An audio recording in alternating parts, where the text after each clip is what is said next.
Okay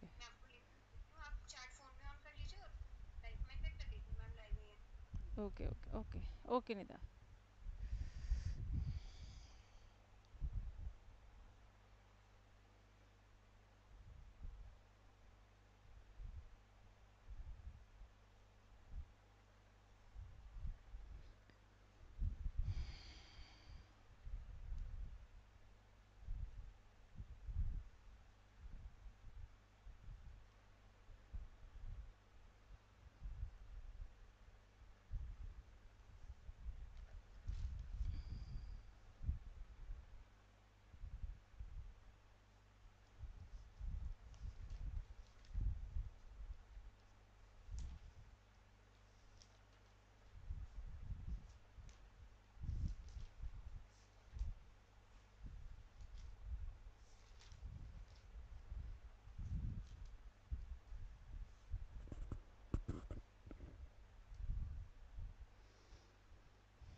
good evening बच्चों।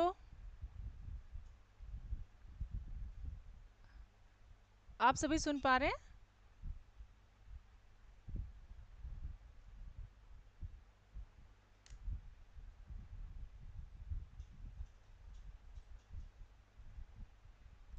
Good evening बच्चों।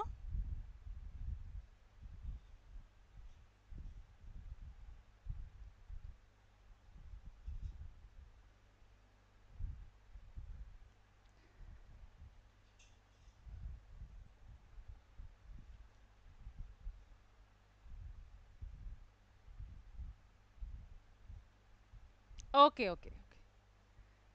कैसे हैं आप सब?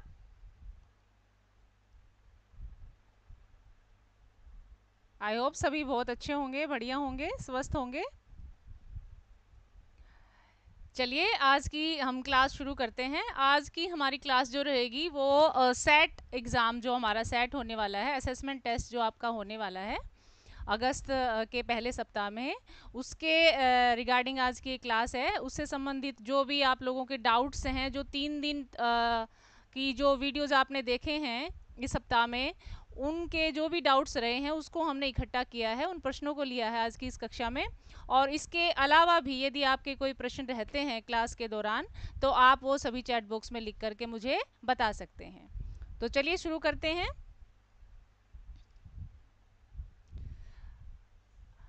सेट का पेपर डिज़ाइन सबसे पहले मैं आप सबके साथ डिस्कस करना चाहूँगी। सेट का जो पेपर है ये आपका टोटल 30 मार्क्स का रहेगा।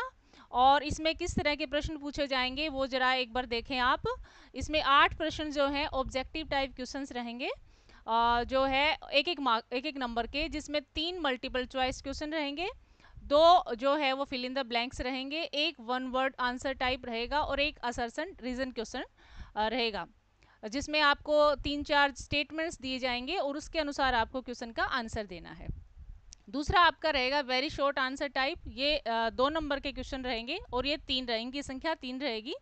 उसके बाद में शॉर्ट आंसर टाइप क्वेश्चन, ये दो नंबर के, इसमें 3 प्रश्न आपको क्वेश्चन पेपर में मिलेंगे।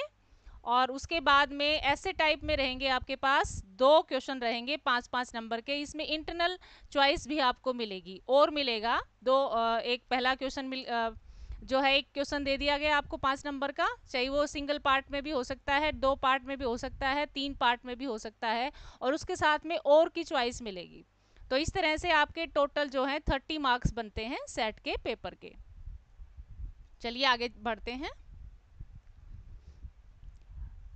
पेपर अगर आज की जो क्लास है, हम सब जो है, आप सब मुझे थोड़ा बहुत जानते होंगे कि मैं साइंस अध्यापिका ही हूँ। तो 10th के साइंस के सेट के पेपर के बारे में आज हम डिस्कस कर रहे थे, और अभी इसी का ही हम रिवीजन कहें या फिर सेट की तैयारी कहें, वो करने वाले हैं। तो सबसे पहले हम लेते हैं केमिस्ट्री का पार्ट। केमिस्ट्री में आपका जो चैप्टर है एसिड्स, बेस एंड सॉल्ट्स, अम्ल, क्षारक और लवण, इससे संबंधित कुछ प्रश्न जो हैं वो हम डिस्कस करने वाले हैं। चलिए पहले प्रश्न से शुरू करते हैं हम। लोह चूर्ण पर तनु हाइड्रोक्लोरिक अम्ल डालने से क्या होता है? What happens when dilute hydrochloric acid is added to iron filings? आप सभी इसका आंसर जो है चैट बॉक्स में लिखेंगे। देखते हैं कौन जल्दी इसका आंसर देता है।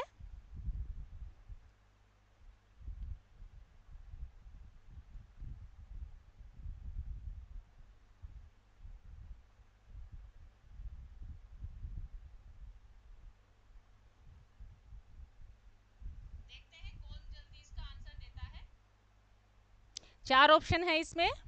पहला ऑप्शन है हाइड्रोजन गैस एवं आयरन क्लोराइड बनाता है। दूसरा है क्लोरीन गैस एवं आयरन ऑक्साइड बनाता है। तीसरा है कोई अभिक्रिया ही नहीं होती। और चौथा है आयरन लवण एवं जल बनता है। बताएं कौन सा ऑप्शन करेक्ट है इसका।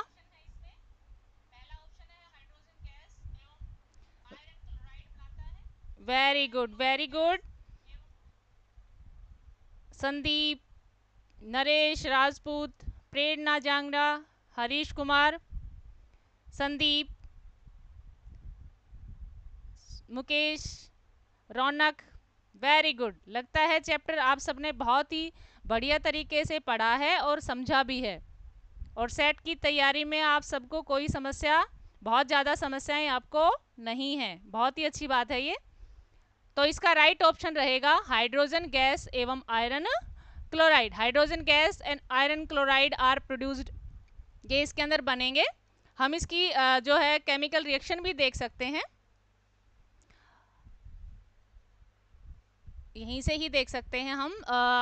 आयरन का जो है, आयरन को हम जानते हैं Fe से लिखते हैं, ये सॉलिड फॉर्म में होता है, प्लस हाइड्रोक्लोरिक अम्ल HCl, ये क्या दिया हुआ है, डाइल्यूट दिया हुआ है। दोनों मिलकर रासायनिक अभिक्रिया करते हैं। रासायनिक अभिक्रिया से पहले इसमें जो HCl के अणु हैं उनकी संख्या पर हमें ध्यान देना है। देखिए, H पॉजिटिव Cl नेगेटिव दोनों मिलकर के क्या बनाते हैं, FeCl2।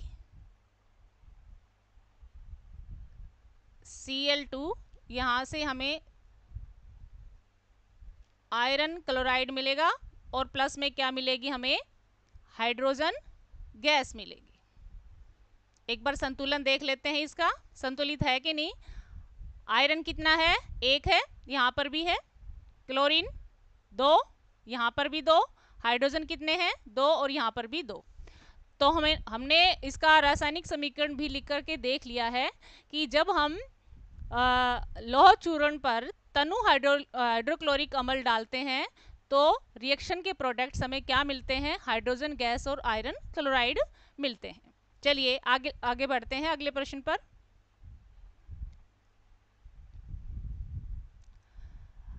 अगला प्रश्न है हमारा, बिना भुजे चूने का रासायनिक सूत्र क्या है। What is the chemical formula of quicklime. चलिए आंसर कीजिए। ABCD, कौन सा ऑप्शन आप सही मानते हैं। आप ये चैप्टर अच्छे से पढ़ चुके हैं।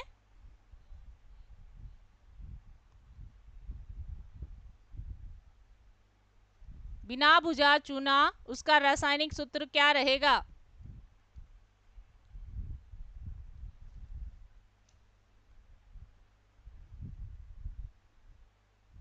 शाबाश।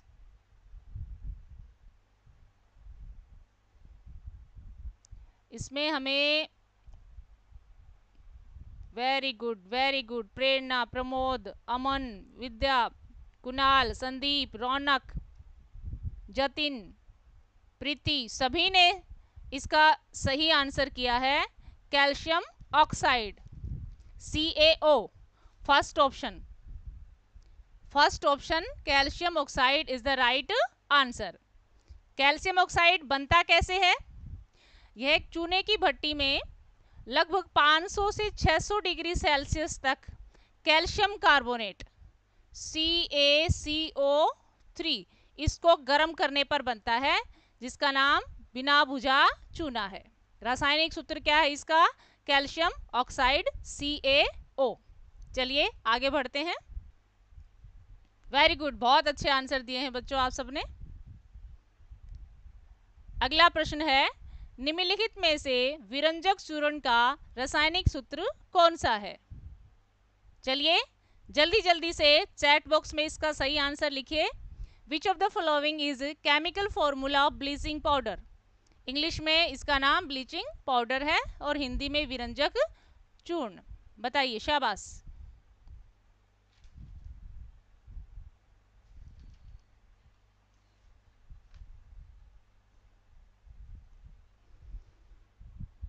खुशी, प्रेम, खुशी, कीर्ति, प्रियंका, ईशा, शालू, प्रीति, रौनक, अर्जुन, निकिता, अमन, हरीश, प्रियंका, रीना, बीना। Very good. लगभग सभी बच्चों ने इसका सही आंसर दिया है। अब तक 4 या 5 ही ऐसे बच्चे मिले हैं मुझे चैट बॉक्स में जिन्होंने इसका सही आंसर नहीं दिया है। तो इसका सही आंसर क्या रहेगा? विरंजक चूर्ण का रासायनिक सूत्र होता है calcium oxy chloride. Calcium oxy chloride, CaOCl2। कैसे बनता है ये? एक बार इसका रासायनिक समीकरण देख लेते हैं।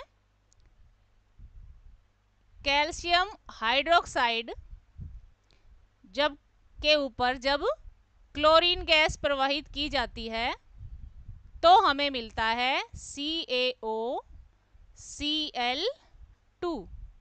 और प्लस बनता है, मिलता है हमें जल H2O।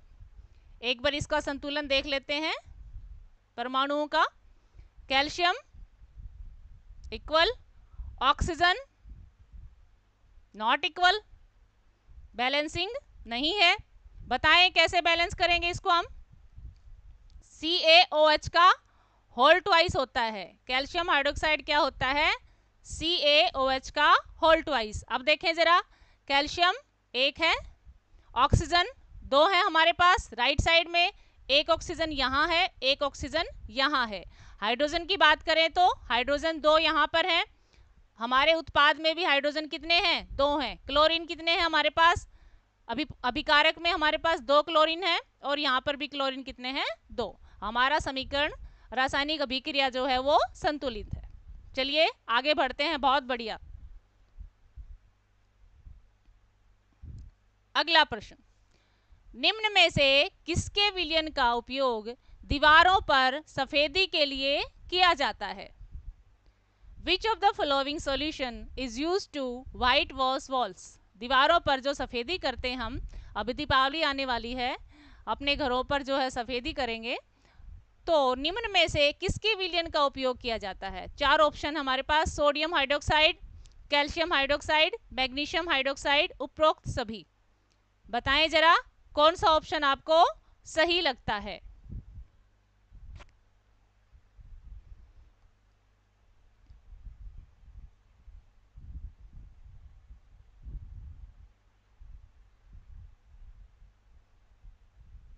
शाबाश, वेरी गुड।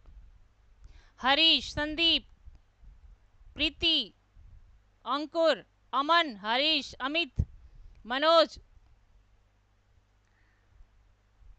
प्रेम, वेनिका, सुरजीत, कपिल, ईशा,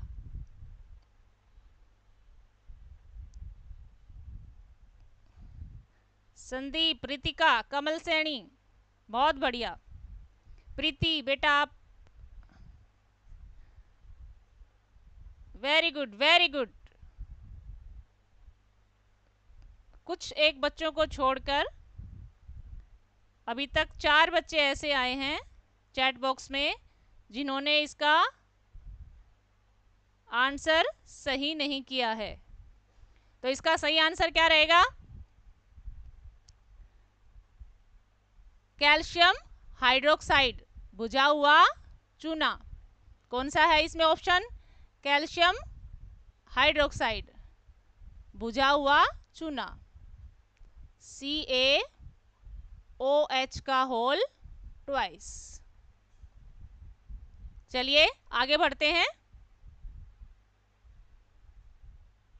लोहे को जंग से बचाने के लिए दो तरीके लिखिए। चलिए चैट बॉक्स में जल्दी से लिखिए, लोहे को जंग से बचाने के लिए हम कौन कौन से तरीके अपनाते हैं। कोई एक तरीका एक बच्चा लिख सकता है, दो लिखने में थोड़ा समय लगेगा, शॉर्ट में लिख सकता है, हिंट में लिख सकता है।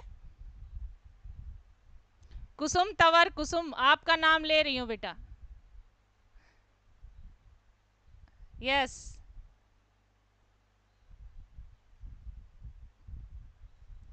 Paint, very nice. पेंट करके, पेंट करके, पेंट करने से, तेल डालकर, प्रिंट करके, कलर करके। Very good, very good. चलिए इसका आंसर देखते हैं। तेल या ग्रीस की तह जमाकर या एनिमल, एनिमल मीन्स होता है इस पे परत चढ़ा देना। तेल या ग्रीस की पेंटिंग, इस प्रक्रिया में लोहे की वस्तुओं पर पेंट किया जाता है। पेंट करके, तेल या ग्रीस की उसके ऊपर तह लगा कर के हम लोहे को जंग लगने से बचा सकते हैं। ऐसा कैसे हो पाता है? यदि हम लोहे के ऊपर तेल या ग्रीस की परत ग्रीस लगा दें या फिर पेंट कर दें तो उस पर जंग नहीं लगता। ऐसा क्या कारण है? इससे पहले हमें यह जानने की आवश्यकता है कि लोहे पर जंग क्यों लगता है। जब लोहा धातु जो है ये जल और वायु के संपर्क में आती है, आर्द्रता और वायु के, वायुमंडल के संपर्क में आती है, तो केमिकल रिएक्शन होती है, रासायनिक अभिक्रिया होती है और उसके दौरान जो है जंग का निर्माण होता है। ये है फेरिक ऑक्साइड Fe2O3, देख भी सकते हैं आप, Fe2O3 और XH2O, X पानी के अणु जो है कम ज़्यादा हो सकते हैं। तो ये बनता है जब वायु और आर्द्रता के संपर्क में लोहा आता है, आयरन आता है, तो ये पूरा जो कंपाउंड है ये बनता है और इसी को क्या कहते हैं? जंग कहते हैं। अब इसको जंग नहीं लगाने के लिए हमें क्या करना पड़ेगा? हमें लोहे का संपर्क तोड़ना पड़ेगा। किससे? वायु से और आर्द्रता से। वायु प्लस आर्द्रता से हमें क्या करना पड़ेगा? लोहे का संपर्क तोड़ना पड़ेगा। संपर्क तोड़ने के लिए हम लोहे पर क्या लगाएंगे? किसी धातु या किसी तेल, ग्रीस और या फिर पेंट करके हम वायु का संपर्क उससे क्या कर देंगे? हम तोड़ देंगे, जिसके कारण किसके अंदर, इनके अंदर रासायनिक अभिक्रिया नहीं हो पाएगी और लोहे पर जंग नहीं लगेगा। चलिए आगे बढ़ते हैं। विकृत गंधिता क्या है? चित्र में आप क्या देख पा रहे हैं? चैट बॉक्स में लिखें जरा, चित्र में क्या नजर आ रहा है आपको?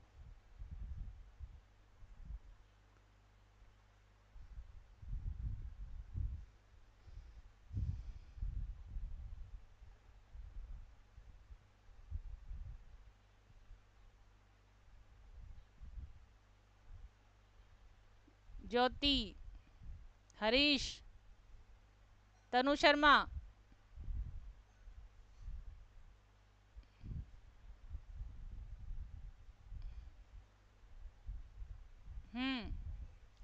अभी बताया बेटा शंकर, आयरन पर जंग क्यों लगता है? आयरन, लोहा जो वायु और आर्द्रता के संपर्क में आता है तो रासायनिक अभिक्रिया होती है जिसमें फेरिक ऑक्साइड बनता है, उसी को हम जंग कहते हैं।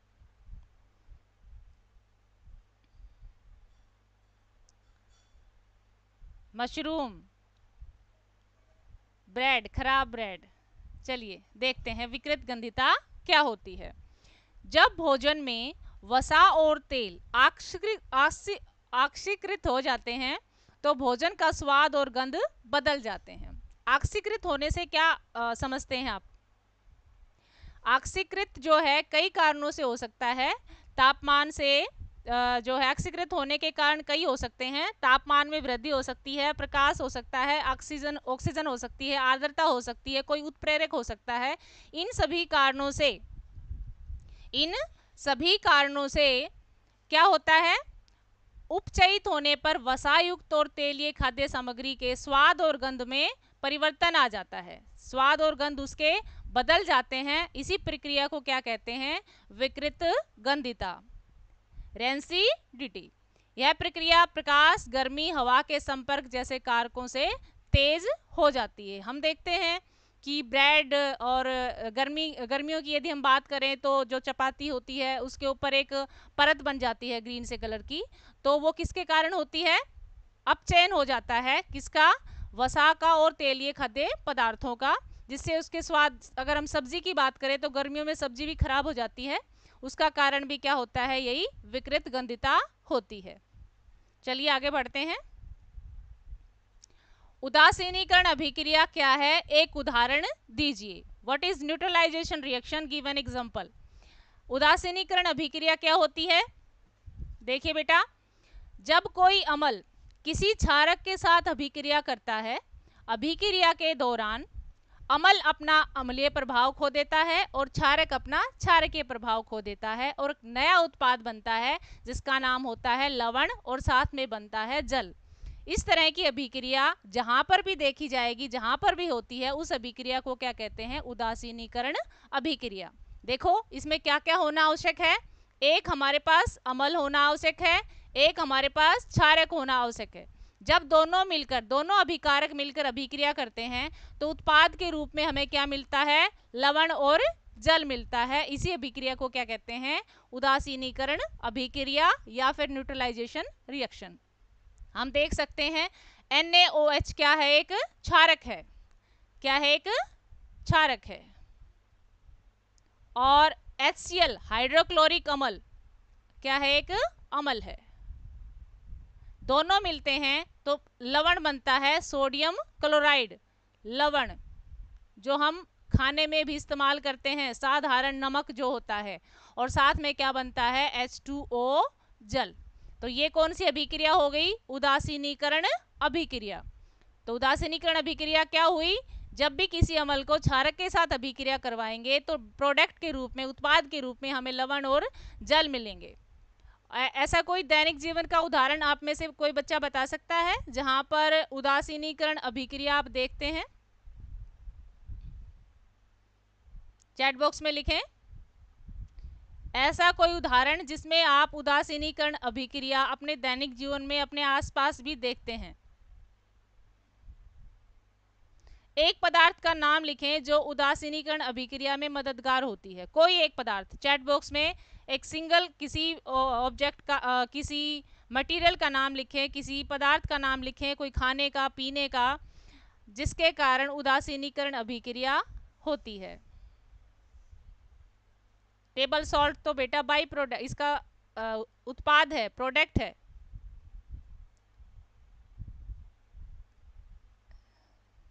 इनो, वेरी गुड। खुशी शर्मा ने लिखा है Eno. Very good, very good.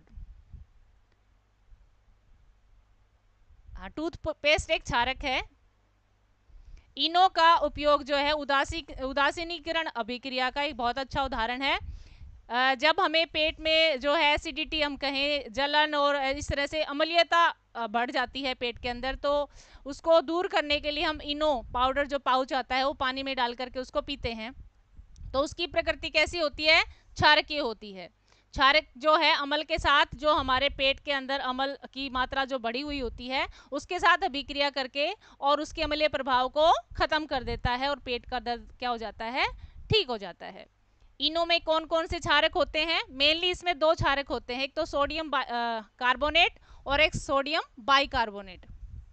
जो इनो होता है उसमें मेनली दो क्षारक होते हैं, बेस होते हैं, सोडियम कार्बोनेट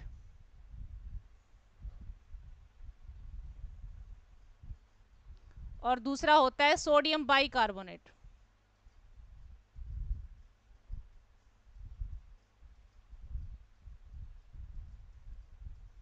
तो ये दोनों ही क्षारक हैं, अम्ल के साथ अभिक्रिया करके उदासीनीकरण अभिक्रिया करते हैं और पेट का दर्द गायब। चलिए आगे बढ़ते हैं। धोने का सोडा और बेकिंग सोडा के दो महत्वपूर्ण उपयोग लिखें।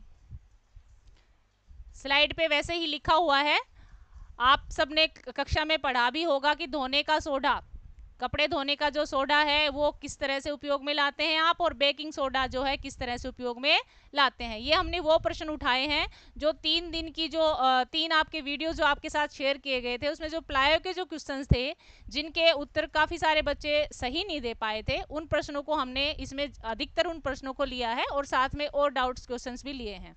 तो धोने का सोडा जो है कपड़े धोने की जो अभिकर्मक है, कठोर जल को नरम करने में इसका उपयोग होता है। बेकिंग सोडा बेकिंग पाउडर बनाना, आग बुझाना, इन सब में इसका प्रयोग होता है। इसके अलावा भी और कई उपयोग हो सकते हैं जिसकी आप लिस्ट बना सकते हैं। चलिए आगे बढ़ते हैं। संतुलित रासायनिक समीकरण क्या है? रासायनिक समीकरण को संतुलित करना क्यों आवश्यक है? What is the balanced chemical equation? Why should chemical equations be balanced? हमने बीच बीच में भी जो हमारे क्वेश्चन आए हैं, रासायनिक समीकरण आई हैं, उनको हमने बैलेंस किया है।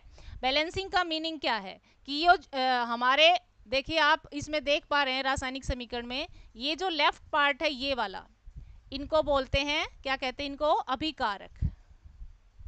अभिकारक इंग्लिश में इनको क्या कहते हैं? रिएक्टेंट्स। और जो ये राइट साइड में है, चाहे ये 1 है, चाहे ये 2 है, चाहे ये 3 है, इनको क्या बोलते हैं? उत्पाद, प्रोडक्ट्स। तो जिस समीकरण में अभिकारक में अणुओं और परमाणुओं की संख्या उत्पाद के अणु और परमाणु की संख्या के बराबर है, तो हम उसको क्या कहेंगे? संतुलित रासायनिक समीकरण कहेंगे। और यदि ये बराबर नहीं है तो हम ये क्या कहेंगे? इसको असंतुलित रासायनिक समीकरण। जैसे इसमें देख पा रहे हैं हम, यहाँ पे नाइट्रोजन कितने हैं हमारे पास? 2, और हाइड्रोजन कितने हैं? 6। राइट साइड की तरफ जाइए, नाइट्रोजन कितने हैं? 2 और हाइड्रोजन 3, यहाँ पर 2, यहाँ पर 3, 2 ने 6, टोटल कितने हो गए? 6। दोनों तरफ हमने देखा नाइट्रोजन और हाइड्रोजन की संख्या बराबर है, इसलिए समीकरण कैसा है? संतुलित समीकरण है। संतुलित करना क्यों आवश्यक है? समीकरण को संतुलित करना आवश्यक है क्योंकि द्रव्यमान के संरक्षण के नियम के अनुसार, द्रव्यमान के संरक्षण का नियम क्या कहलाता है? क्या होता है कि द्रव्यमान ना तो खत्म होता है, ना उसको पैदा किया जा सकता, एक रूप से दूसरे रूप में क्या होता है? वो स्थानांतरित होता है। किसी भी रासायनिक अभिक्रिया में न तो कोई परमाणु नष्ट होता है, न ही उसका निर्माण होता है। इस नियम के अनुसार दोनों अभिकारकों और उत्पादों के द्रव्यमान समान होने चाहिए, और वह तभी संभव है जब दोनों और तत्वों के परमाणुओं की संख्या क्या होगी? बराबर होगी। चलिए आगे बढ़ते हैं। आपके पास 2 विलयन हैं। विलयन ए के पीएच का मान 6 है और विलयन बी के पीएच मान 8 है। किस विलयन में हाइड्रोजन आयन की सांद्रता अधिक है?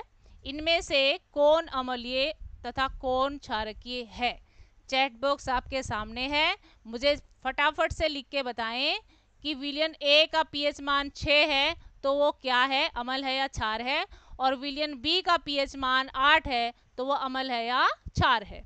चैट बॉक्स में मैं चेक कर रही हूं, आप सभी मुझे जल्दी से इसका आंसर लिख के भेजें।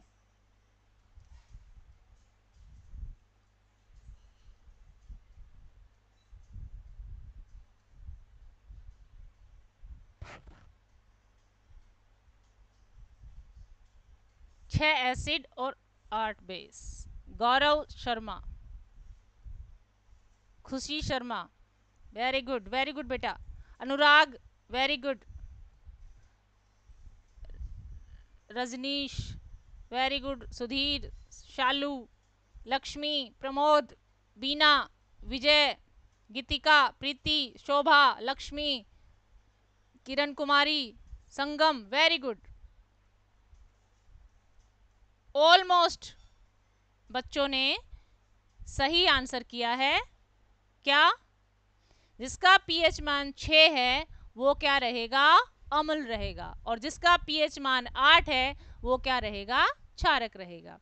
तो आप देख सकते हैं यहां से 7 को छोड़कर, इसको छोड़कर, इसकी बात अभी करेंगे, इधर जो है अम्लीयता बढ़ती है और इधर क्या बढ़ता है? क्षारकीय गुण बढ़ता है। तो इधर सारे अम्ल है, इधर सारे क्या हैं? क्षारक है। तो जिसका पीएच मान 6 वो क्या रहेगा? अम्ल रहेगा। ए विलियन क्या रहेगा? अम्ल। और जिसका पीएच मान 8 वो क्या रहेगा? क्षारक रहेगा। कौन सा विलियन है ये? बी विलियन। बी विलियन क्या रहेगा? क्षारक रहेगा। 7, कोई बता सकता है जिसका, कोई ऐसे पदार्थ का नाम बताएं जिसका पीएच मान 7 है? चैट बॉक्स में लिखकर भेजें। किसी भी एक ऐसे पदार्थ का नाम बताएं जिसका पीएच मान 7 होता है। शैल देवी ने लिखा है 7 उदासीन होता है। Very good. उदासीन का मतलब होता है ना तो वो एसिड है ना वो बेस है, ना वो खट्टा है ना वो कड़वा है, उसे उदासीन कहते हैं। ना वो हंसने वालों के साथ हंसता है ना वो रोने वालों के साथ रोता है, उदासीन सा बैठा रहता है। 7 उदासीन है। Very nice. वाटर, कौन सा water? Very good, pure water. Very nice. Blood नहीं होता बेटा।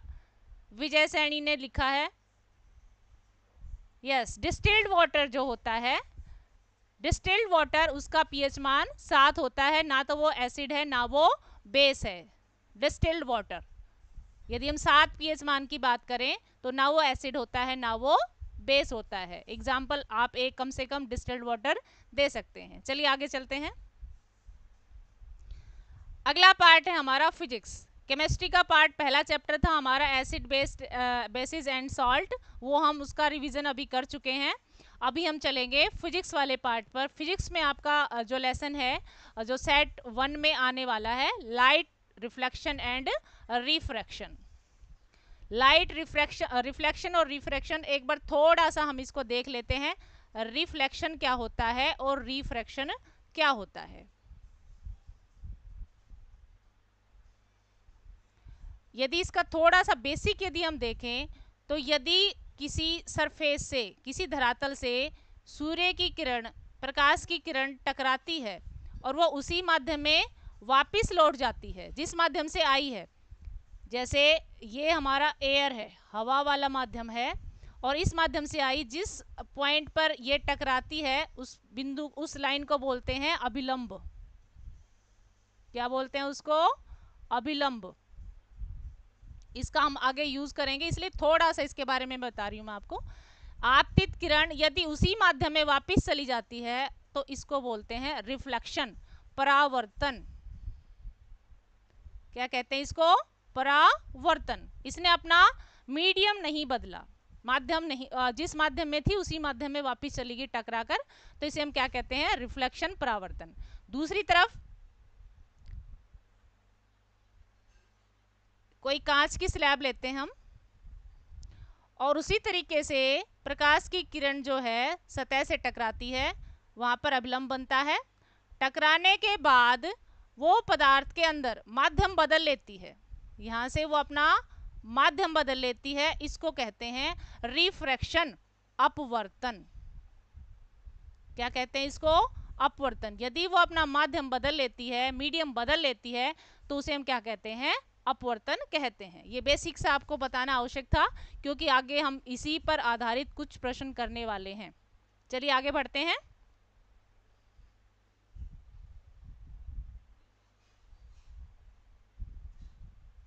ओके, प्रकाश के अपवर्तन के कोई 2 प्रभाव बताइए। प्रकाश का अपवर्तन आप कहां पर देखते हैं, उसके प्रभाव आप कहां पर देख पाते हैं? प्रकाश का मुड़ना, जब प्रकाश एक माध्यम से दूसरे माध्यम में जाता है तो वह दिशा बदल देता है, जिससे वस्तुएं विस्थापित दिखाई देती हैं। ये आपने देखा है गिलास में जब पेंसिल आप खड़ी करते हैं तो मुड़ी हुई नजर आती है। क्लासरूम में आपके अध्यापक ने आपको ये बताया होगा, और हमारे जो है वीडियोज आते हैं नीव वाले, उनमें भी जो है इसका डिस्कशन हुआ है।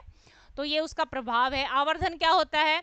लेंस छवियों को बड़ा करने के लिए अपवर्तन का उपयोग करते हैं। छवियां क्या होती हैं? प्रतिबिंब। उनको बड़ा करने के लिए भी अपवर्तन जो है ये नियम है, इसका उपयोग किया जाता है, जिसमें हमें वस्तुओं को अधिक स्पष्ट रूप से या विभिन्न आकारों में देखने की अनुमति मिलती है, हम देख पाते हैं।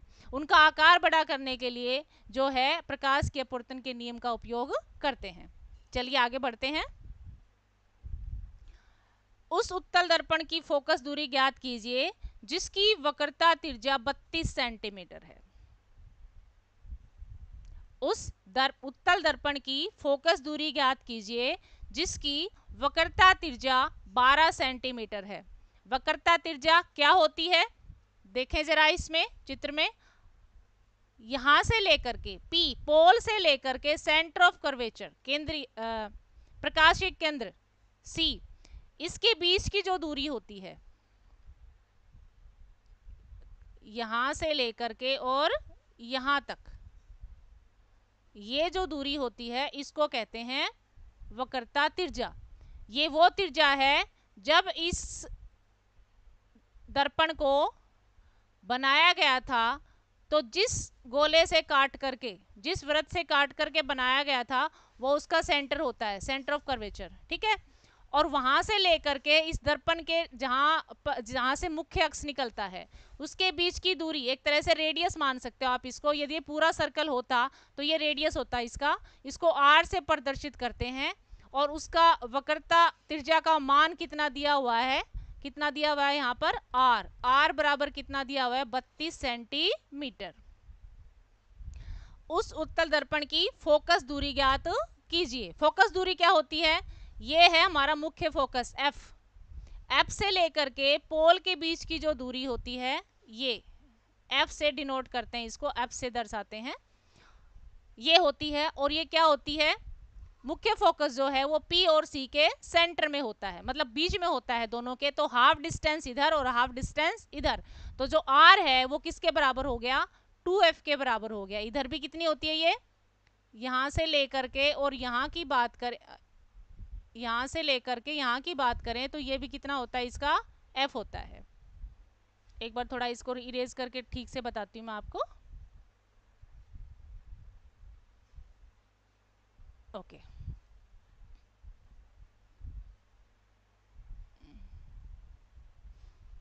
यहां से देख पा रहे हैं आप,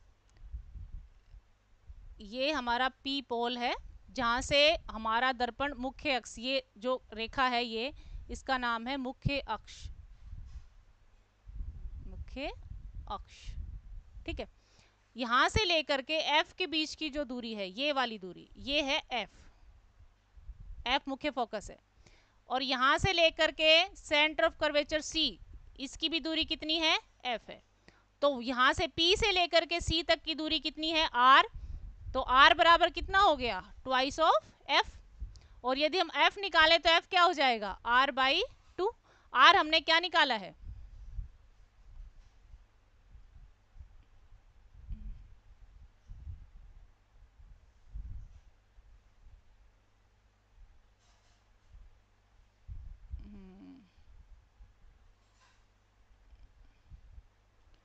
ट्वाइस ऑफ F, और F कितना हो गया, R/2।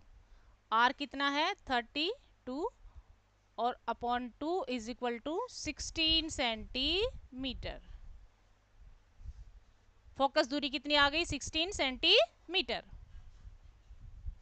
Very good, very good. बहुत से बच्चों ने इसका सही आंसर दिया है, सोनी, रितिका, कीर्ति, ईशा, गौरव, सरजीत, प्रमोद, प्रीति, साहिल, सतपाल, सतपाल विर्त ने 32 कैसे आएगा बेटा।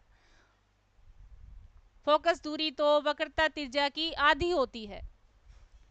Kapil, Suresh Sharma, Preeti Chopra, Shail, Devi, Lakshmi, very good, very good. बहुत से बच्चों ने इसका सही आंसर किया है, अधिकतर बच्चों ने इसका सही आंसर किया है, 16 सेंटीमीटर।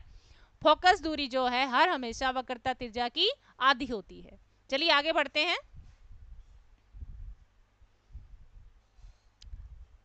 आप नोट भी कर सकते हैं यहां से। रेखा चित्र बनाएं और प्रतिबिंब की प्रकृति बताएं यदि वस्तु को रखा गया है। रेखा चित्र बहुत ही महत्वपूर्ण पार्ट है इस चैप्टर का। उत्तल दर्पण का, अवतल दर्पण का, उत्तल लेंस का, अवतल लेंस का। तो ये थोड़ा ध्यान से देखें आप। यदि आपको कहीं कुछ डाउट है तो मैं कोशिश करूंगी कि यहाँ पर आप उसको, अपने डाउट को खत्म करके ही जाएं। रेखा चित्र बनाएं और प्रतिबिंब की प्रकृति बताएं। इस रेखा चित्र को देख करके, और कोई रेखा चित्र आप पहले बनाएंगे और उसकी कुछ कंडीशंस दी हुई है कि किस तरीके से बनाएंगे उसको। अवतल लेंस पहला पार्ट है, इसमें आपको अवतल लेंस लेना है और अवतल लेंस में जो वस्तु रखनी है वो f और 2f के बीच रखनी है। तो देख पा रहे हैं आप चित्र में कैसा लेंस है ये? उत्तल लेंस है या अवतल लेंस है? अवतल लेंस है। अवतल लेंस में वस्तु कहां पर रखी हुई है? ये हमारा f है, डेफिनेटली 2f लगभग यहां पर जाएगा। f और 2f के बीच में कहीं पर भी हमारा ऑब्जेक्ट, हमारी वस्तु रखी हुई है ए बी। इसका प्रतिबिंब कैसे बनता है, हम एक बार फिर से इसको ड्रॉ करके देखते हैं।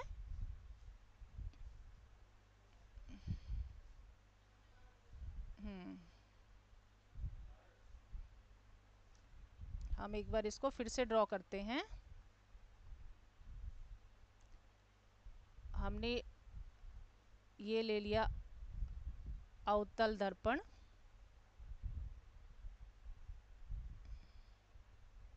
थोड़ा सा ड्रॉ इसमें ठीक से नहीं हो पा रहा है मुझसे, इसलिए मैंने पहले से चित्र बना के रखा है ताकि आपको समझने में दिक्कत ना हो।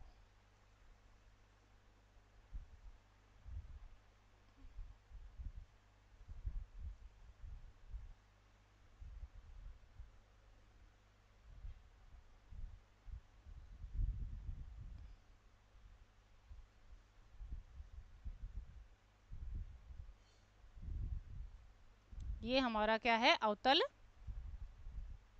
लेंस। और ये हमने इसके अंदर से बीचों बीच हमने मुख्य अक्ष बनाया। ये हमारा f है और ये हमारा 2f है, f से दुगना। यहीं पर हमने कहीं पर हमारी वस्तु को, ऑब्जेक्ट को रखा हुआ है। और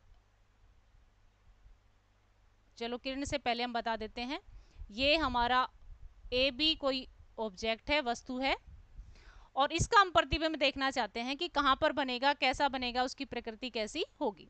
तो इसमें से जब सबसे पहली प्रकाश की किरण निकलती है और मुख्य अक्ष के समानांतर जाती है तो लेंस से टकरा करके, और जब आप 11th-12th में जाओगे तो इसके इंटरनल पार्ट्स भी आपको सीखने को मिलेंगे कि ये जो लेंस है ये सेंटर में यहाँ से नहीं टकराता, दोनों सतह से टकराता है। पहली सतह होती है, दूसरी सतह होती है, और इस तरीके से ये डाइवर्ट होगा। और इसको बैकवर्ड में एक तरह से यूं कहें, इसको जबरदस्ती मिलाएंगे तो ये कहां पर जाके मिलेगा? मुख्य अक्ष फोकस से होकर के जाएगा। दूसरी जो किरण है वो कहां से? हमारे लेंस के सेंटर से होकर के जाएगी और ये कहां निकल जाएगी? बाहर निकल जाएगी। ये दोनों किरणें जहां पर टकराएंगी वहां पर हमारी वस्तु का क्या बनेगा? प्रतिबिंब बनेगा। ये मुख्य अक्ष के ऊपर ही बन रहा है जहां पर हमारी वस्तु रखी हुई थी, तो ये सीधा बन रहा है। पहली प्रकृति क्या हो गई है? कैसा बन रहा है? सीधा बन रहा है। यदि हम पेंसिल को खड़ा करें, इस तरह से हम पेंसिल खड़ी करते हैं इस तरह से, तो उसकी शेप ऐसी रहेगी यहाँ पर भी और यहाँ पर भी, इसका मतलब सीधी है। तो इसकी प्रकृति में पहला जो है हमने क्या निष्कर्ष निकाला? प्रतिबिंब कैसा बनेगा? सीधा बनेगा। पहला बिंदु ये हो गया। दूसरा, यदि लेंस की ही किरण की ही दिशा में प्रतिबिंब बनता है, जिस दिशा से किरण आ रही है उसी दिशा में प्रतिबिंब बन रहा है, तो वह वास्तविक ना होकर के कैसा होगा? आभासी होगा। आभासी। तीसरा क्या है इसके अंदर? तीसरी प्रकृति में क्या बताएंगे? साइज उतना ही है, बड़ा है? चैट बॉक्स में लिखें। प्रतिबिंब का साइज, आकार छोटा है, बड़ा है, उतना ही है? जल्दी लिखकर भेजें मुझे। आकार छोटा बनेगा, बड़ा बनेगा, उतना ही बनेगा, कैसा बनेगा? देखिए आप ए बी का साइज देखें और ए डैश बी डैश का साइज देखें, आकार कैसा होगा? वस्तु से छोटा, वस्तु से छोटा। चौथा क्या बिंदु हो सकता है? कहां पर बनेगा? सी और एफ के बीच में, सी और एफ के बीच बनेगा। कहां पर बनेगा? सी और एफ के बीच बनेगा। तो ये इस रेखा चित्र की क्या हो गई? प्रकृति हो, प्रतिबिंब की क्या हो गई, प्रकृति हो गई। यदि कोई वस्तु F और 2F के बीच में रखी है और उसके सामने अवतल लेंस है, तो जो प्रतिबिंब बनेगा उसमें कौन कौन से गुण होंगे या उसकी प्रकृति कैसी होगी? सीधा होगा, वो आभासी होगा, वस्तु से छोटा बनेगा प्रतिबिंब, और C और F के बीच में बनेगा। चलिए आगे बढ़ते हैं। इसका बी पार्ट, यदि उत्तल लेंस हो तो कैसा प्रतिबिंब बनेगा? देखिए आप चित्र में देख पा रहे हैं, उत्तल लेंस है ये, किनारे पतले बीच में मोटा, छठी क्लास से पढ़ते आ रहे हो आप। अब इसमें देखिए आप, ऑब्जेक्ट कैसा है? ए बी मुख्य अक्ष के ऊपर है। ये जो रेखा है इसका नाम मैंने अभी बताया था, क्या नाम है इसका? मुख्य अक्ष। साथ में F और 2F के बीच में क्या रखा? हमारा ऑब्जेक्ट, हमारी वस्तु रखी हुई है। पहली किरण जो है वो मुख्य अक्ष के समानांतर जाती हुई और कहां से टकराई? लेंस से टकराई। जैसे मैंने बताया, एक यहां पर होगा इसका अपवर्तन और एक इस बिंदु पर अपवर्तन होगा, दो अपवर्तन होते हैं। एक यहाँ पर इस बिंदु से जब टकराएगा, जब इसका माध्यम बदलेगा, फिर उसके बाद में दूसरी कर्वेचर से टकराएगा, फिर इसका अपवर्तन होगा। दो अपवर्तन होने के बाद में, और ये F2, देखो ये वाला जो लेंस है, ये वाला जो लेंस है इसका सेंटर ऑफ कर्वेचर और F फोकस अलग होंगे, और ये वाला जो लेंस है इसका कर्वेचर और इसके F12 अलग होंगे। तो ये जो F2 है ये इस वाले का है, इस वाले पार्ट का है। तो इसमें से F2 से होकर के रेखा गुजर जाएगी। दूसरी रेखा, दूसरी किरण जो है वो A से लेंस के सेंटर से होती हुई जाएगी और पहले वाली किरण को कहां पर काटेगी? A डैश पर काटेगी, और वहीं पर वस्तु का क्या बनेगा? प्रतिबिंब बनेगा। अब इस प्रतिबिंब को देखकर आप समझ पाएंगे कि इस प्रतिबिंब की प्रकृति कैसी होगी। जरा देखें इसकी प्रकृति कैसी रहेगी, इसकी प्रकृति कैसी रहेगी, देखें जरा। पहला पॉइंट, सबसे पहले कैसा है ये? वास्तविक है या आभासी है? क्या आपने डॉटेड डॉटेड लाइन करके इसको जबरदस्ती मिलाया है, या अपने आप ही किरणें आपस में टकरा करके मिल गई, एक दूसरे को काट लिया? यस, ये एक वास्तविक प्रतिबिंब है। कैसा है ये? वास्तविक प्रतिबिंब है। दूसरा क्या है? आकार। आकार छोटा है या बड़ा है? आप देख पा रहे हैं कैसा है? वस्तु से बड़ा है, वस्तु से बड़ा है। तीसरा क्या है? उल्टा है या सीधा है? आप देख पा रहे हैं, यदि पेंसिल यहां पर होती तो पेंसिल की नोक ऊपर की तरफ होती, ऐसे, इस तरह से पेंसिल की नोक होती, और यहां पर ये कैसा बन रहा है? उल्टा। देखें जरा कैसे, ये पेंसिल है और इसकी नोक नीचे की तरफ, तो कैसा है? ये उल्टा है। चौथा क्या है? चौथी प्रकृति क्या है इसकी? कहां पर बन रहा है ये? 2F से भी दूर, 2F से परे या फिर दूर, ये इसकी प्रकृति है।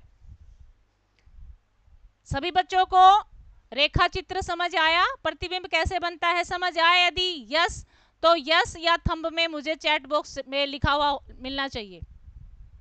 अगर आप लोगों को रेखा चित्र ठीक से समझ आया, प्रतिबिंब समझ आया, तो आप मुझे यस या थंब लिखकर भेजेंगे। ये बहुत ही इंपॉर्टेंट पार्ट है।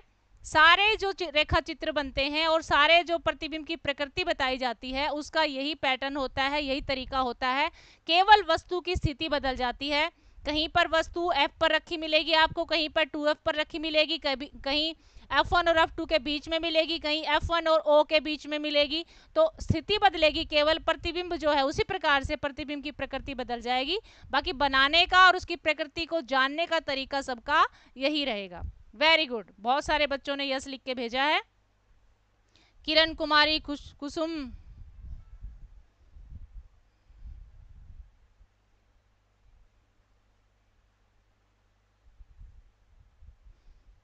वेरी गुड बेटा। आर्यन चौहान, प्रीति, रविंदर, वेरी नाइस। चलो आगे बढ़ते हैं।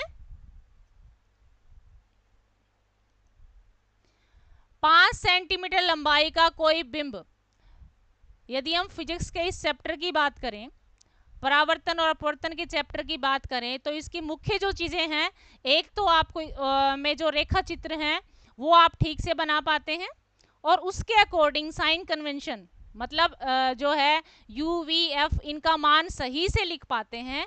और एक दो इसमें फॉर्मूले हैं, एक तो है लेंस फॉर्मूला, एक मिरर फॉर्मूला। उसके बाद में आपको कोई भी न्यूमेरिकल करने में कोई समस्या नहीं रहेगी।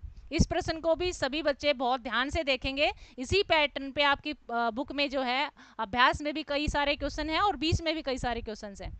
पहला है 5 सेंटीमीटर लंबाई का कोई बिंब 30 सेंटीमीटर, 5 सेंटीमीटर लंबाई, देखो कोई बिंब, कोई बिंब का मतलब कोई वस्तु है, उसकी ऊंचाई कितनी है, 5 सेंटीमीटर है। 30 सेंटीमीटर वक्रता त्रिज्या, आर कितनी है, 30 सेंटीमीटर है। वक्रता त्रिज्या किसको कहते हैं, अभी बताया हमने, आर को कहते हैं। कि किसी उत्तल दर्पण के सामने 20 सेंटीमीटर, देखो दर्पण कैसा लिया है, उत्तल दर्पण, मेन चीजों को अंडरलाइन करते जाएंगे हम।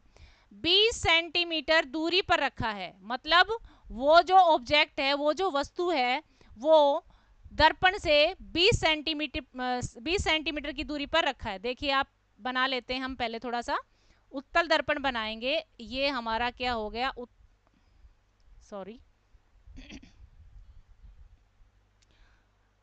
ये हमारा हो गया उत्तल दर्पण, बाहर से चमकीला और अंदर से पॉलिश किया हुआ। उभरा हुआ भाग कैसा होता है इसका, चमकीला होता है। ये हमने इसके बीचों बीच क्या बना दिया, मुख्य अक्ष। क्या बना दिया, मुख्य अक्ष। दर्पण कौन सा है, उत्तल दर्पण।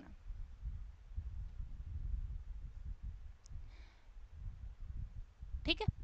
अब यहां से क्या कहते हैं, 5 सेंटीमीटर, 5 सेंटीमीटर की कोई वस्तु है, ऊंचाई कितनी है उसकी, 5 सेंटीमीटर, और कितनी दूरी पर रखी हुई है, दर्पण से 20 सेंटीमीटर की दूरी पर रखी हुई है। यहां से यहां तक की दूरी कितनी है उसकी, 20 सेंटीमीटर।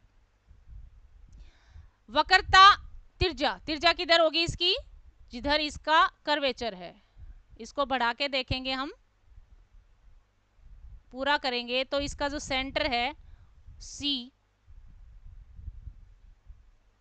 वहां से यहां तक की दूरी हमें पता है, सेंटर ऑफ कर्व यहां से यहां तक की वक्रता त्रिज्या होती है, और वो कितनी दी हुई है, 30 सेंटीमीटर। यदि आपको ये रेखा चित्र समझ आ गया है तो आपको न्यूमेरिकल करने में कोई भी समस्या नहीं आएगी। लिख लेते हैं हम अलग अलग से। देखो सबसे पहले उसने क्या दिया हुआ है हमें, आर दिया हुआ है कितना, 30 सेंटीमीटर। यदि हम इसी से एफ निकालें तो हमें पता है r/2 होता है, मतलब 30/2 बराबर 15 सेंटीमीटर। क्या मिल गया आपको, एफ मिल गया। यू क्या होता है, वस्तु की दूरी, वस्तु की दर्पण से दूरी, इसको u से डिनोट करते हैं, और प्रतिबिंब की दर्पण से दूरी को v से डिनोट करते हैं। आगे वो भी मैं बताऊंगी आपको। तो u कितना है, इसके साइन कन्वेंशन के बारे में डिस्कस करूंगी, लेकिन मैं ये क्वेश्चन करने के बाद करूंगी ताकि आपको पता चले कि इस साइन कन्वेंशन का मतलब क्या है। यहाँ पे u देखिए, u कितना है, 20 सेंटीमीटर है। इसमें माइनस का मतलब क्या है, किरण किधर से आ रही है, इधर से आ रही है। किरण की दिशा से, मतलब दर्पण से जो लेफ्ट, दर्पण के पास जिस दिशा से किरण आ रही है उसको नेगेटिव में लिया जाता है। वो दिशा कौन सी होती है, नेगेटिव में ली जाती है। और सेंटर की तरफ जो जाती है दर्पण के बाद, ये वाली दिशा पॉजिटिव ली जाती है। साइन कन्वेंशन में अभी थोड़ी देर बाद बताऊंगी। मेरे पास पूरा चार्ट लिया हमने साइन कन्वेंशन पर। तो u बराबर कितना हो गया, -20 सेंटीमीटर। अब उसके बाद में देखते हैं, तीनों चीजें हमें पता चल गई, r भी पता है, f भी पता है, u भी पता है। आगे इसको सोल्व करेंगे दर्पण फार्मूले से। दर्पण फार्मूला आप सब जानते हैं, क्या होता है दर्पण फार्मूला, 1/f = 1/u + 1/v। यहीं पर रखेंगे हम, यहीं पर ही लिखते हैं, थोड़ा जगह चलो थोड़ा इसको ऊपर कर लेते हैं। यहाँ पर कर लेते हैं हम 1/f कितना है हमारा 15 सेंटीमीटर बराबर 1/u कितना है -20 सेंटीमीटर प्लस 1/v ये हमें निकालना है। इसको एडजस्ट करेंगे 1/v equals to 1/15 plus 1/20 LCM लेंगे 60 एलसीएम आ गया 15 चौके 60 20 तिया 60 7/60। यहाँ पर बच्चे बहुत गलतियां करते हैं। मोस्टली बच्चे यहाँ गलती करते हैं कि v मेरा आ गया 7/60। ये v नहीं आया है, ये 1/v आया है 7/60। हमें क्या निकालना है यहाँ से, अभी हमें निकालना है v। तो v क्या हो जाएगा इसका रेसिप्रोकल 60/7। इसको जब हम सोल्व करेंगे तो इसका आंसर आएगा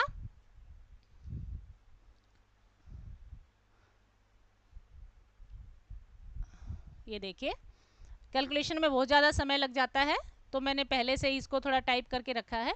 इसमें देखिए आया हमारा v आ गया 8.57 सेंटीमीटर।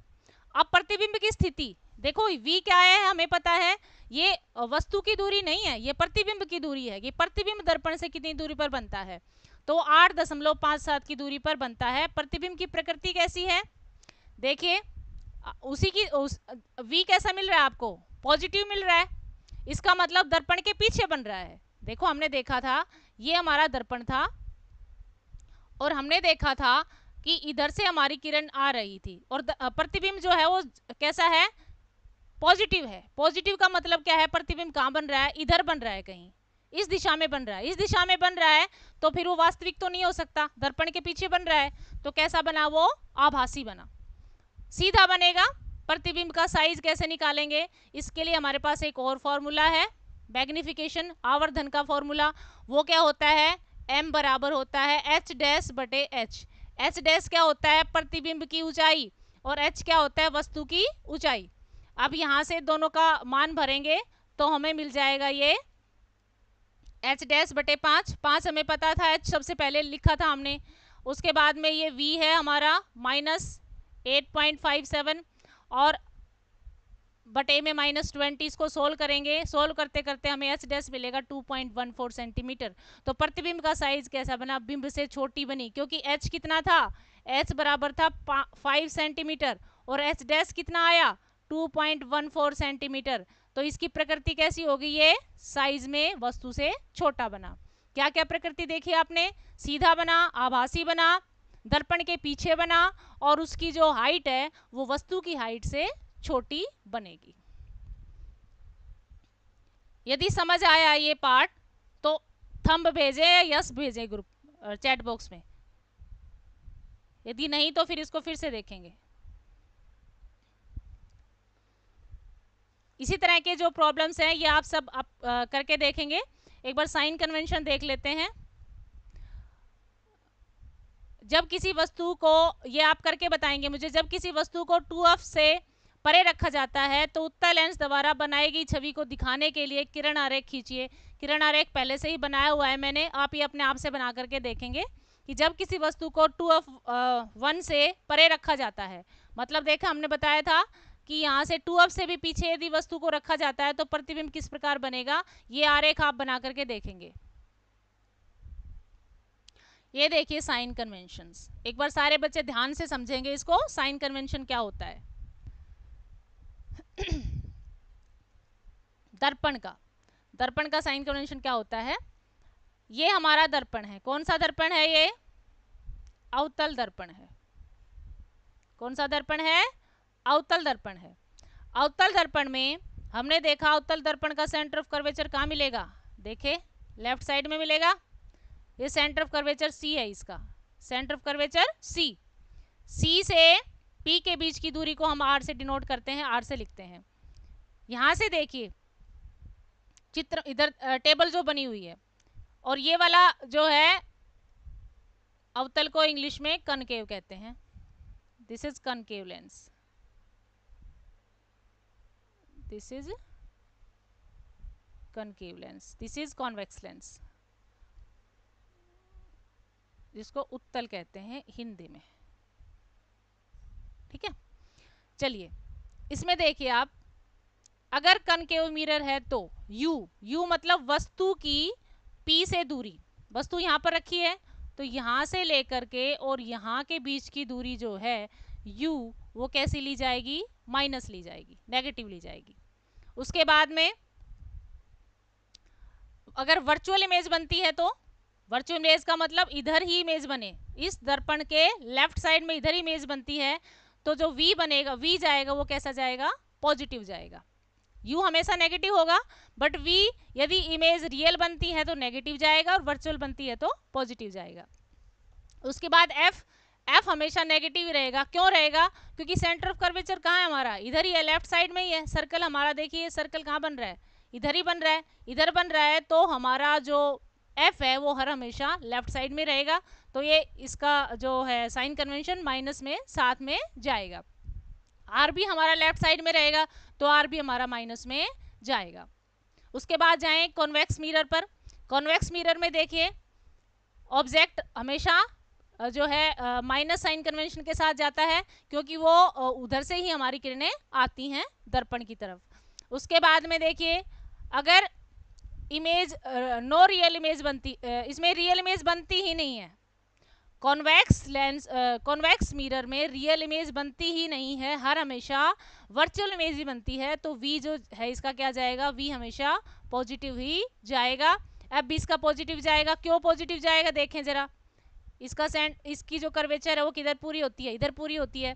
इसका मतलब इसका सेंटर ऑफ कर्वेचर यहाँ से लेकर के ये वाला जो आर है वो दर्पण के अंदर की तरफ है, परे है दर्पण से, जिस जो हमारी रिफ्लेक्टिंग सरफेस है उसके अपोजिट में है, अंदर की तरफ। तो ये आर जो है कैसा जाएगा, पॉजिटिव जाएगा। और यदि हम वी की बात करें तो वी भी कैसा जा रहा है, पॉजिटिव। एफ भी कैसा जा रहा है, यहाँ पर एफ भी पॉजिटिव जाएगा। क्यों, क्योंकि देखिए दर्पण से अंदर की तरफ, दर्पण के दूसरी, ये हमारी जो पॉलिशिंग है हम तो उसको मानते हैं, हमारी तरफ से तो जो भी हमारे रिफ्लेक्शंस होते हैं, रिफ्रैक्शंस होते हैं, वो सारे के सारे उस सतह से होते हैं जिस सतह से हमारी किरण टकराती है। अब ये उसके अपोजिट साइड में है सारे के सारे, तो ये कैसे जाएंगे, पॉजिटिव जाएंगे। साइन कन्वेंशन समझ आया सभी बच्चों को, जरा थंब भेजें साइन कन्वेंशन समझ आया तो, नहीं तो एक बार फिर से लेते हैं इसको, ये बहुत इंपॉर्टेंट पार्ट है बेटा। न्यूमेरिकल करने में और रेखा चित्र बनाने में साइन कन्वेंशन का बहुत ही अहम रोल है। जल्दी से मुझे लिख कर भेजें यस थंब, उसके बाद हम आगे बढ़ेंगे, नहीं तो एक बार फिर से लेते हैं इसको।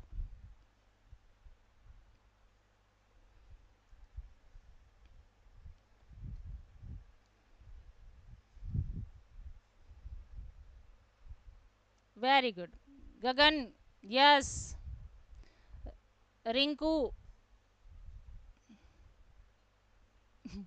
बेटा वॉइस भी बोलो, वॉइस भी टाइप कर सकते हैं, वॉइस की टाइपिंग कोई स्लो थोड़ी है, ऐसे अंडर एस्टिमेट थोड़ी ना करना है हमें वॉइस को।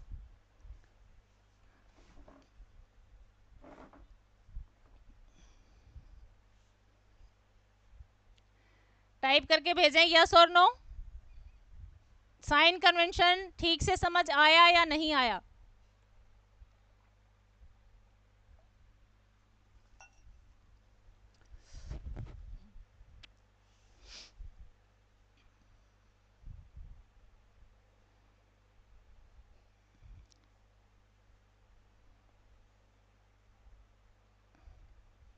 गगन यस, शाबाश बेटा, जैसे आप रिएक्ट करोगे वैसे ही हम आगे बढ़ेंगे। यस मैम, चलिए आगे बढ़ते हैं।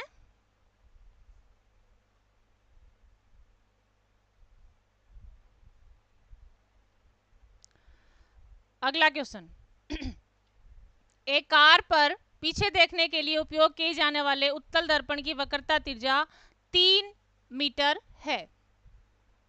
कोई कार है, कोई कार है, पीछे देखने के लिए उपयोग की, हर कार में पीछे देखने के लिए एक दर्पण होता है।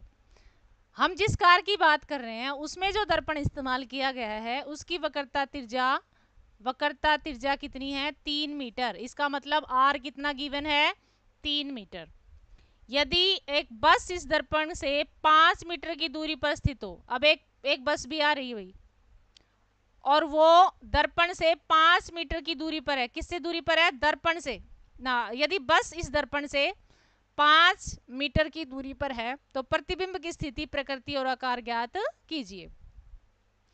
Convex mirror used for rear view on a car as a radius of curvature, ये इंग्लिश में इसका वर्जन है। अब देखिए रेडियस ऑफ कर्वेचर कितना है हमारा, वक्रता त्रिज्या कितनी है, 3 मीटर। उसके बाद में ऑब्जेक्ट हमने बताया था u हमेशा नेगेटिव लेना हमने, तो u कितना आएगा, -5 मीटर। उसके बाद इमेज कहाँ पर बनेगी ये हमें निकालना है। हाइट ऑफ इमेज ये भी हमें नहीं पता। फोकल लेंथ हमें पता है क्योंकि वो आर का हाफ ही होता है, वो कितना आ गया 1.5 मीटर।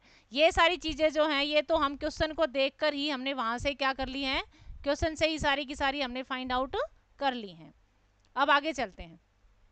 हमें पता है लेंस मिरर फॉर्मूला क्या होता है, 1/u + 1/v = 1/f। Values put करते जाएंगे। 1/v = को क्या हो जाएगा, यदि हम v निकालना चाहते हैं तो v को लेफ्ट साइड ले जाएं पहले ही, बाकी सारी चीजों को राइट साइड में ले जाएं। f की वैल्यू पुट करें यहाँ पे 1.5, u की वैल्यू पुट करें -5, इनको सोल्व करते जाएंगे तो हमें v मिलेगा प्लस का 1.15 मीटर। ये सोल्व करने में थोड़ा समय लगेगा बेटा, इसलिए मैंने इसको सोल्व जो है साथ के साथ में नहीं किया। 1.15 मीटर इसका v मिल गया हमें। The image is 1.15 metre at the back of the mirror. देखो back of the mirror plus है इसका सिंबल, इसका मतलब उसके बैक साइड में, मिरर के बैक साइड में इमेज बन रही है 1.15। The image is 1.15 metre at the back of the mirror. Magnification का formula S dash upon H होता है, तो या फिर -v/u होता है मिरर के केस में। तो 1 इसकी वैल्यू हमने पुट की तो हमें क्या मिला, 0.23। साइज कैसा पॉजिटिव है, मैग्निफिकेशन साइज बड़ा होकर के मिलेगा। कितना बड़ा होकर के मिलेगा, 0.23। मैग्निफिकेशन इतना रहेगा। चलिए आगे बढ़ते हैं। अब थर्ड पार्ट है हमारा बायोलॉजी। बायोलॉजी में कौन सा चैप्टर है जो सेट में आने वाला है, control and coordination in animals and plants. Animal और प्लांट्स में कंट्रोल और कोऑर्डिनेशन कैसे होता है, चलिए देखते हैं। पहला प्रश्न, कौन सी ग्रंथि वृद्धि हार्मोन का स्राव करती है, विच gland secrets the growth hormone. Answer में शाबाश, फटाफट से आंसर दें, ए बी सी डी, कौन सा आंसर इसका करेक्ट है। 1 मिनट का समय है आप सबके साथ पास में, मुझे इसका आंसर बताएं।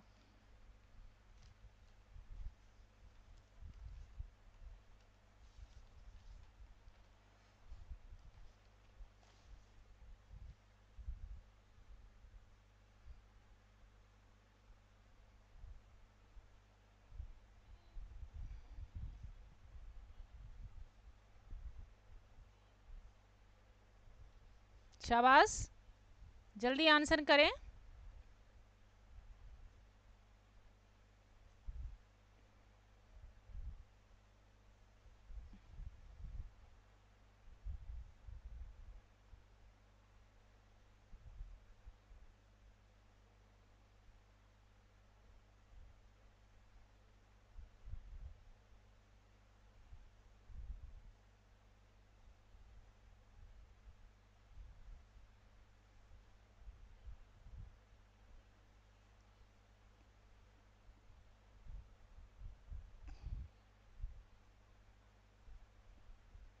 चलिए बढ़ते हैं आगे।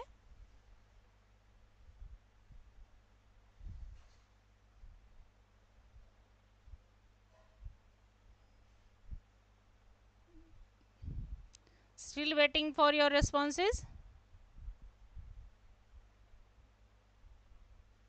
चलिए, कौन सी ग्रंथि वृद्धि हार्मोन का स्राव करती है, विच gland secrets the growth hormones. हमारी बॉडी में जो है बहुत सी ग्रंथियां होती हैं, कौन सी ग्रंथि वृद्धि हार्मोन्स का स्राव करती है। हर ग्रंथि में जो है अलग प्रकार के हार्मोन्स रिलीज होते हैं, तो वह कौन सी ग्रंथि है जो वृद्धि हार्मोन स्रावित करती है। तो इसका राइट आंसर क्या रहेगा, पीयूष ग्रंथि, पिट्यूटरी ग्लैंड्स। पीयूष ग्रंथि जो है वृद्धि हार्मोन स्रावित करती है। Very good, very good, very good. Ranbir, Isha, लगभग सभी बच्चों ने इसका आंसर सही दिया है, पिट्यूटरी ग्लैंड। Very nice. चलिए आगे बढ़ते हैं। कौन सी संरचना मेरुरज्जु की रक्षा करती है? Which structure protect spinal cord? First option कशेरुक स्तंभ, सेकंड ऑप्शन कपाल, थर्ड ऑप्शन त्वचा, फोर्थ ऑप्शन मांसपेशियां। बताएं।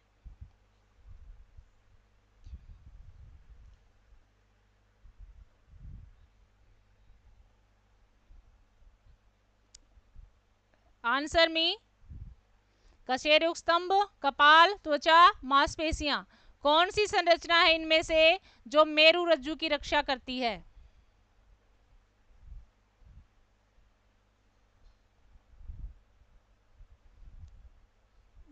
सनी सही answer. Singh, Arun,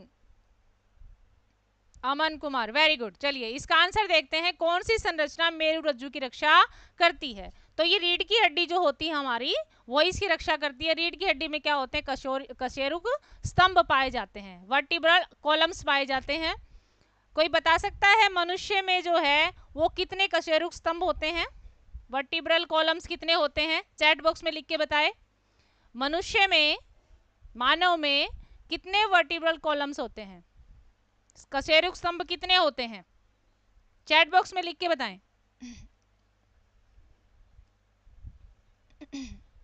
very good अनुराग गेमिंग, वेरी नाइस। लक्ष्मी तो कुछ ज्यादा ही बड़ा बता गए बेटा, कई सारे लोग एक साथ मिला दिया आपने। स्केचर्स, ये बच्चे का है बेटा।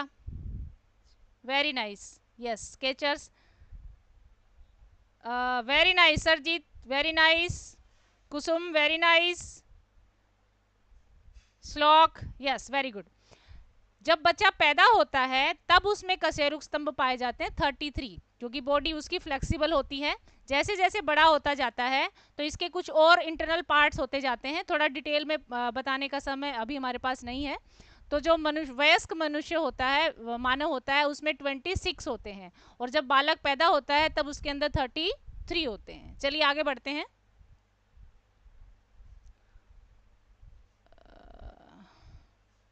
यस, गुरुत्वानुवर्तन क्या है?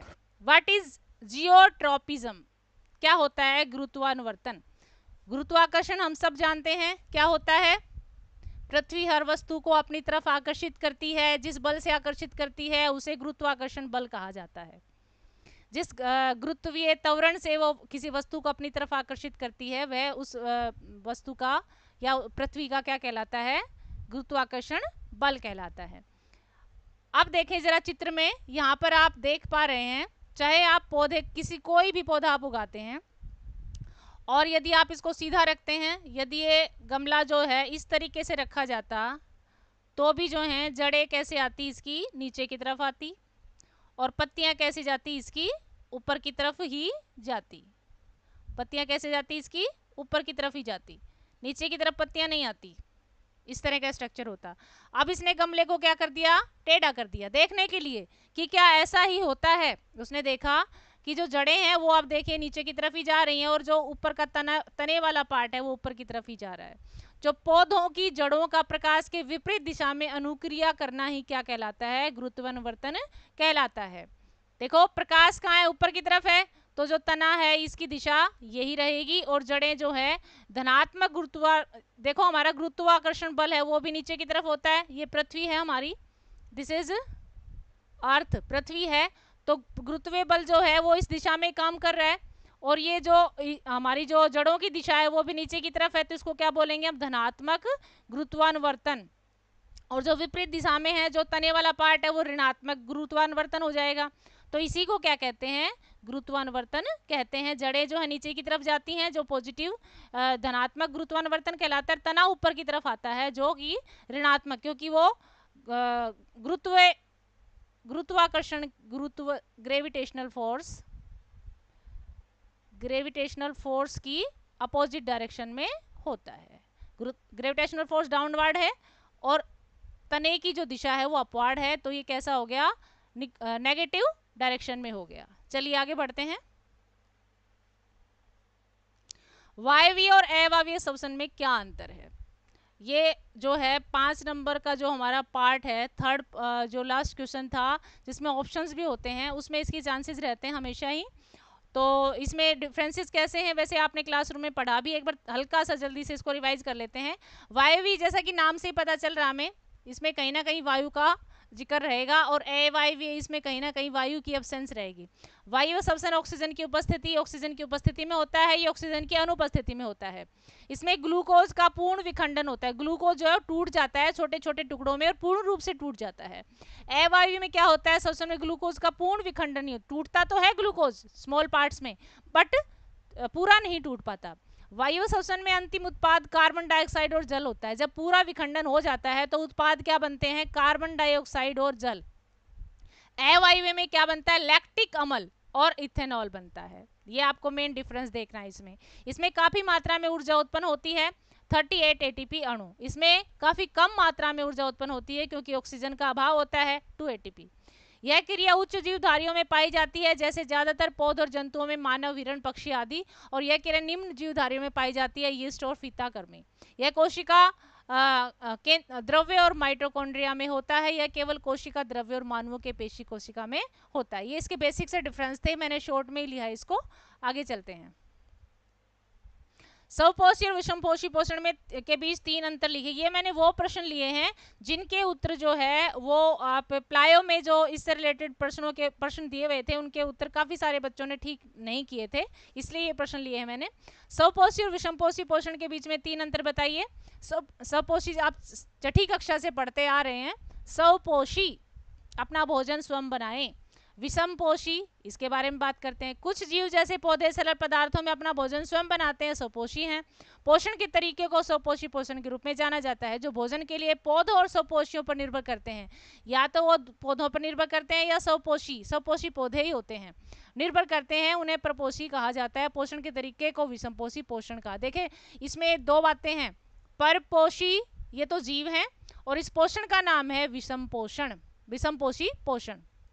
इन शब्दों को थोड़ा सा ध्यान से देखें, ये जीव के लिए इस्तेमाल किया गया है, एक तरह सजीवों के लिए इस्तेमाल किया। सजीवों में कौन आते हैं, पेड़ पौधे और जंतु। और इसमें क्या है, पोषण के लिए इस्तेमाल किया गया विषमपोषी पोषण। स्वपोषी उत्पादक कहलाते हैं क्योंकि ये अन्य जीवों के लिए आवश्यक भोजन बनाते हैं। उत्पादक मतलब पैदा करने वाले। ये क्या होते हैं, उपभोक्ता, पैदा किए हुए को खाने वाले। किसी खाद्य श्रृंखला में स्वपोषी प्रथम पोषी स्तर होता है, सबसे पहले का स्तर इन्हीं का, यहीं से शुरुआत होती है खाद्य श्रृंखला की। और ये क्या होते हैं, विषम खाद्य श्रृंखला के पौधों के बाद अगला परपोषी, पहले तैयार किया गया भोजन और उसके बाद खाने वाले ने उसको खा लिया, दूसरा अगला स्तर हो गया। तीसरा है पौधे, सवालों और कुछ जीवाणु स्वपोषी होते हैं, अधिकांश जंतु कवक इसकी कैटेगरी में आते हैं। चलिए आगे बढ़ते हैं। अनुमस्तिष्क और मेडुला के कार्य बताइए। इसमें थोड़ा सा शॉर्ट लिया है मैंने। अनुमस्तिष्क क्या होता है, आप चित्र में देख पा रहे हैं कौन सा अनुमस्तिष्क है। अनुमस्तिष्क ये वाला पार्ट है, ये वाला, दिस वन। इसका क्या काम है, केवल इसी की बात कर रहे हैं। यह मस्तिष्क का दूसरा सबसे बड़ा भाग है। यह हमारे शरीर में होने वाले ऐच्छिक क्रिया मतलब जो हम अपनी मर्जी से करते हैं, परिशुद्धता का ध्यान रखता है, हमारे शरीर का संतुलन बनाए रखने में यही उत्तरदायी होता है। एक सीधी रेखा में चलना, साइकिल चलाना, कूदना, पेंसिल को उठाना, जैसे अभी मैं लिख रही हूँ तो ये मेरी स्वैच्छिक क्रिया है। सांस लेना, इस तरह की जो है ये स्वैच्छिक नहीं कह सकते हम, लेकिन लिख रही हूँ मैं, ये बोल रही हूँ मैं, ये मेरी स्वैच्छिक क्रियाएं हैं, इन सब को कंट्रोल करता है, इसे कहते हैं अनुमस्तिष्क। चलिए आगे बढ़ते हैं। मेडुला, मेडुला कौन सा पार्ट है, आप चित्र में देख पा रहे हैं मेडुला कौन सा पार्ट है। अनुमस्तिष्क के बिल्कुल नीचे ये वाला पार्ट, ये वाला, ये है मेडुला। मेडुला क्या होता है, मस्तिष्क का वह भाग बहुत सारी अनैच्छिक क्रियाओं को नियंत्रित करता है, यानी ऐसी क्रियाएं जिस पर हमारा नियंत्रण ना हो, अपने आप हो, जैसे हृदय का धड़कना, रक्तदाब को नियंत्रित करना, पाचन करना, खांसना, छींकना, लार आना, जो हमारी शारीरिक क्रिया अपने आप हमारा शरीर करता है, वो सारी की सारी अनैच्छिक होती हैं। ये मस्तिष्क का अंतिम भाग है जो कि मेरुरज्जु से जुड़ा होता है। देखिए यहाँ पर नीचे ये मेरुरज्जु, हमारी रीढ़ की हड्डी जो है नीचे की तरफ, इधर इससे जुड़ा होता है। तो ये प्रश्न ऐसे भी पूछा जा सकता है कि मस्तिष्क का कौन सा भाग है जो रीढ़ की हड्डी से जुड़ा होता है, तो वो मेडुला है। चलिए आगे बढ़ते हैं। अभी देखिए इस चैप्टर में हमने फिजिक्स, केमिस्ट्री और बायो के वो चैप्टर कवर किए हैं जो सेट के एग्जाम में आने वाले हैं। सभी बच्चों ने जो है सभी तक लगभग सभी प्रश्नों के सही उत्तर दिए हैं। बाकी जो है आप फिर भी यदि आपकी कोई क्वेरी है, कोई क्वेश्चन है, तो आप चैट बॉक्स में लिख सकते हैं और उसका जो है आंसर हम पूरा आपके ग्रुप में डालने की कोशिश करेंगे, जो हमारा व्हाट्सएप ग्रुप है, नीव का जो व्हाट्सएप ग्रुप आपका बना हुआ है। और अगली कक्षा में हम फिर मिलते हैं अगली किसी और टॉपिक के साथ में और किसी पेपर के साथ में। तब तक के लिए सभी बच्चों को जो है सेट का पेपर बढ़िया तरीके से तैयार करें। और जहाँ तक फिजिक्स के पार्ट की बात है या केमिस्ट्री के कुछ न्यूमेरिकल्स की बात, न्यूमेरिकल्स तो आपके इस चैप्टर में तो हैं, संतुलन समीकरण को संतुलित करके जरूर देखें आप। पेन कॉपी से अच्छे से लिख के प्रैक्टिस करें संतुलित करने की समीकरण को, और जो है समीकरण अपने आप से बना करके देखें। आप पॉजिटिव धनात्मक और ऋणात्मक आयंस को तोड़ करके फिर उत्पाद बना करके देखें, आपको फिर रटने की आवश्यकता बिल्कुल भी नहीं पड़ेगी। और फिजिक्स में जो है आप इसके जितने भी रेखा चित्र हैं उनकी प्रैक्टिस करें, उसको बना करके देखें और उसके जो है साइन कन्वेंशन अपने आप से लगा करके देखें और फिर इसको सॉल्व करें। कोई दिक्कत बिल्कुल भी आपको नहीं आएगी न्यूमेरिकल प्रॉब्लम्स में। और सभी बच्चों को जो है ऑल द वेरी बेस्ट, और बहुत अच्छे बढ़िया आप लोगों ने रिस्पॉन्स दिए। और अगली कक्षा में हम फिर मिलते हैं, तब तक के लिए thank you, good night, bye बच्चों।